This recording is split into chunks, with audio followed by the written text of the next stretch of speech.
Hello, Sioux Falls, and welcome to the April 2017 Planning Preview. With me today is Jeffrey Schmidt of Building Services. And believe it or not, it's finally getting to be spring. We have snow melt going on, and another snowstorm, and some more snow melt, and another snow. But anyway, maybe we're past that.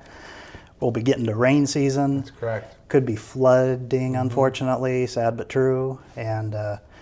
And June, coincidentally, happens to be our wettest month. We're talking about April, but some of the folks lately that have testified in public commission meetings have been talking a lot about drainage and runoff from their properties. So what can you tell us about that, Jeff? It's always the one thing that they really want to talk about is drainage at any of our projects. But as we're getting into spring, we don't have a lot of drainage issues in December. So that's why I thought it would be good to talk about it today.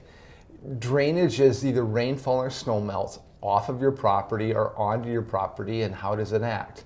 So we have design standards to how that gets taken care of. It's in the streets, we have storm sewer inlets, but there's engineering that looks at every site plan and every review and how that's addressed. So in general, if people bring it up on an agenda, we say, thank you, but that's not the course of Planning Commission. What they're not looking at, it's looked at somewhere else. The same thing about building codes. We don't address building codes, this is planning.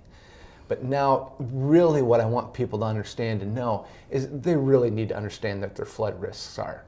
It has to do with the elevations. If your property's down here and the flood risk is up here, you're underwater. You want to be above what the flood risk is. So that's what people need to understand and really think about. And when they have questions about that, call our office. Call the planning office at 367-8888.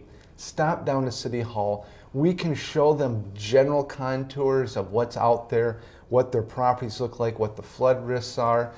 So as you get to spring, if you've never had a flood risk, what do you know about your property? If you're looking to buy a new property, if you're looking to move into an area, find out some of that information really before you go, okay, now I have an issue, what can you tell me Exactly, about it? exactly. So it's a good time to think about it coming into the spring. Well, very good. Yeah. Thank you for that. And neglected to mention when we kicked off, my name's Kurt Johnson. I'm the current chair of the Planning Commission, so that's why I'm here. Chairing the discussion. Chairing the discussion, our chat here today.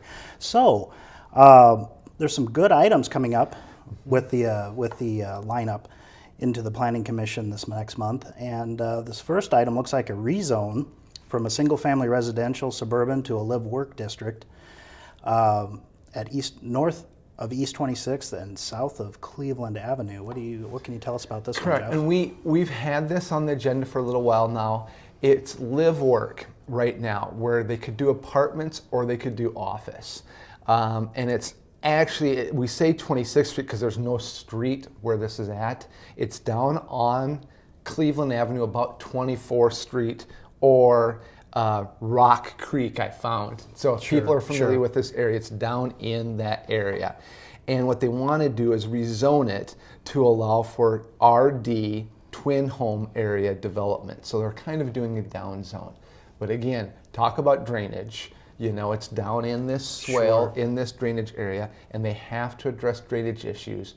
But right now, they could go in there and build apartments. They're not proposing to do that. They'd rather do lots and put twin homes or townhomes in there, maybe a couple single family units, but they're always going to have to address the drainage no matter what.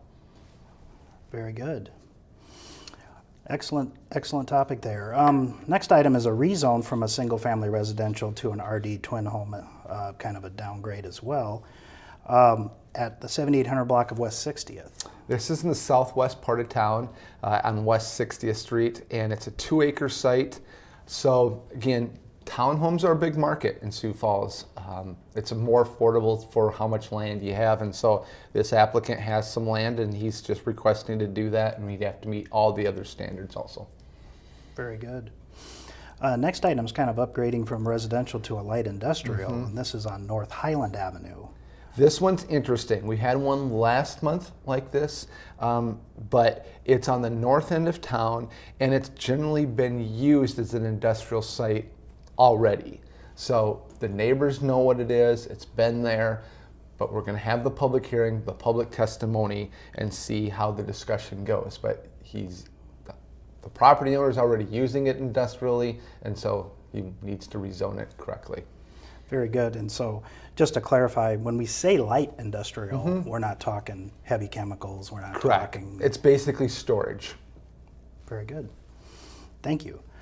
Next item we're going to be talking about is an agricultural district to single-family residential rezone on the 6,000 block of East 33rd Street, kind of a common occurrence. Yeah, this one's also, the great thing about planning preview, and I say this every month, is because we're talking about it and then we have the expert staff that can take the pictures and show this. So this is an existing church on East 33rd Street.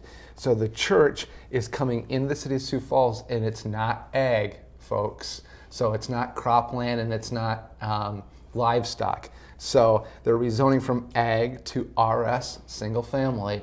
And in our single family residential neighborhoods, you can have schools, parks, and houses of worship. So they're like, well, we probably shouldn't be rezoned from ag anymore. And now they're going to rezone to what they really need to be. If, again, with all of these rezonings, and we have a lot this agenda, it's yes or no, this or that. You don't get to pick a third choice. So here you're going, well, we don't want it to be rezoned to RS. If you don't approve the RS for the church, they'll remain ag and they can bring in livestock and they can have crops. But you're like, well, isn't it more appropriate to have it zoned as RS? Yes. So that's why it's a yes or no decision. Excellent. Yep. And there's a similar one, ag to single-family residential on the 4100 block of South Klein. This strikes me as a residential neighborhood already, correct? Correct. Very similar. Thank you. I didn't even realize they were on the agenda or next to each other like this. This is in the southwest part of town. It's a 2-acre site in basically a rural subdivision area. We call them that because they haven't been developed out to an urban development yet. Sure. But this 2-acre site has one house on it, one garage on it. It's in an ag area. I've already kind of told you what they can do in ag, but it's more single family than that. So they're going to rezone it to what it should be. Very good. That'll allow for some more growth in that area. Yes. So, next item, another ag, but jumping to a C4 commercial, south of East 85th and east of South Minnesota. So this strikes me as an area that's already been developed into some commercial Correct. areas. And I forgot to check how big an acres or how many acres this is, but it's already been developed down there on the southeast corner of 85th of Minnesota. And this was platted and brought into the city in the last 6 months to a year. It's the public right-of-way. They have a street that comes in from Minnesota Avenue that serves the development there, Sure. but the street is still basically zoned ag, and they need to develop that as basically a public right-of-way and have it in their commercial zoning district. So that's what they're doing. It's mostly the right-of-way and the landscaping that brings it into the development. Okay, very good. So that must be not a big parcel that we're talking about here. But it's long and narrow. Sure. Yep. Excellent. Well, our next item is a C4 commercial regional district to an I-1 light industrial along West Russell. So kind of near the Premier Center? Or yes, where's it this is. guy at? Yeah, Okay. it's up in that area, in the northwest part of town, up on West Russell, and they want to do warehousing and storage. And again, the images will show this pretty well. It is an old commercial area, but with the access that's been limited up there and the visibility, it doesn't really work anymore for commercial.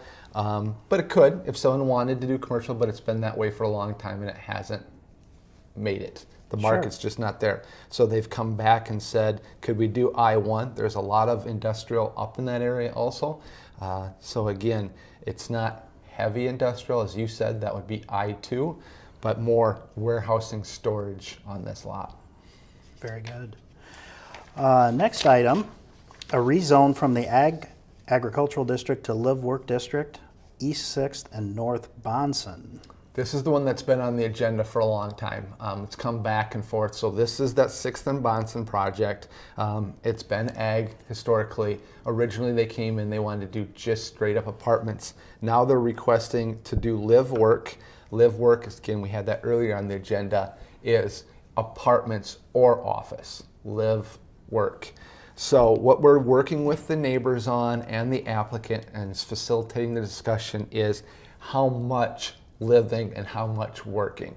So can we facilitate a discussion on, well, both parties are trying to see how much is appropriate at this point. So again, all the stakeholders out there continue to watch the agendas to see if it's on the agenda, as well as any of the reviews, any of the staff reports. Always feel free to contact the planning office and we can get you the information before the meeting. Very good. Yeah, probably not too far of a stretch to say there could be some healthy discussion. Correct. On that Yeah. one, so Yep. very good. Moving on to our next item, there's going to be an amendment to the initial development plan for the northwest corner of North Marion and West 54th. This is that Hazeltine development on the northwest corner of Marion and 54th up there. They're building single-family homes. They have twin homes. They have an apartment market, some commercial. So amendments to their initial development plan are they adjust the boundaries for their lot and block layout. They always have to come in first to Planning Commission and say, here's our plan. And then if they have to change the boundaries, adjust the lines, they have to amend it. All right, well, next item, a preliminary subdivision plan for Smart Homes Edition located at East 26th and south of South Cleveland, west of South Cleveland. These next two agenda items are the rezonings we talked about earlier. This one's the 26th in Cleveland, which is actually 24th in Cleveland, but they wanted to put twin homes, townhomes. You have to do a preliminary plan also. The preliminary plans are what's your lots look like, your blocks, where's the water sewer coming from, what's the drainage look like, what's the contours. You have to do a subdivision plan and lay all those things out. And again, remember, we've talked about this on planning preview before, it's preliminary. The preliminary subdivision plan, then they go to a developer's engineering plan, and then they go to construction plans. Very good. So the next item, of course, following on with that would be the preliminary plan for a single-family development. Correct. Then that on that additional. Right. Yep. Yep. So we have both of those on the agenda. Excellent. All right. Well, our next item, alternative site plan for a signage alternative plan on the 4600 block of West 26th. That's Lake Lorraine. Okay. So the Lake Lorraine project, again, they have a sign plan already with us showing where their signs are at, and they're doing an amendment to that. Very good. Look forward to seeing that. So our next item, an alternative site plan for alternate open space and alternate landscape buffer plan at 1500 South Spring. This is just west of Minnesota Avenue at 1500 South Spring. And again, if we have requirements in the books that say this is what you have to do for landscaping, if they can't do it or they won't do it, they have to go to the Board of Adjustment. If they say, you know, we're still going to meet the requirements, but we think we can do it differently or better than, then they come to us with an ulterior or alternative landscaping plan. So generally what happens is there's an easement in place or there's a restriction with a driveway or a curb cut. So they're like, look, we're going to add more trees over here and more landscaping over here, and in the end, it's a better plan. Sure. So that's what they're trying to do. More landscape units, not as much of a berm, Correct. all those kind of trade-offs. How do they balance it out? And then we have the public hearing and the discussion. So Excellent.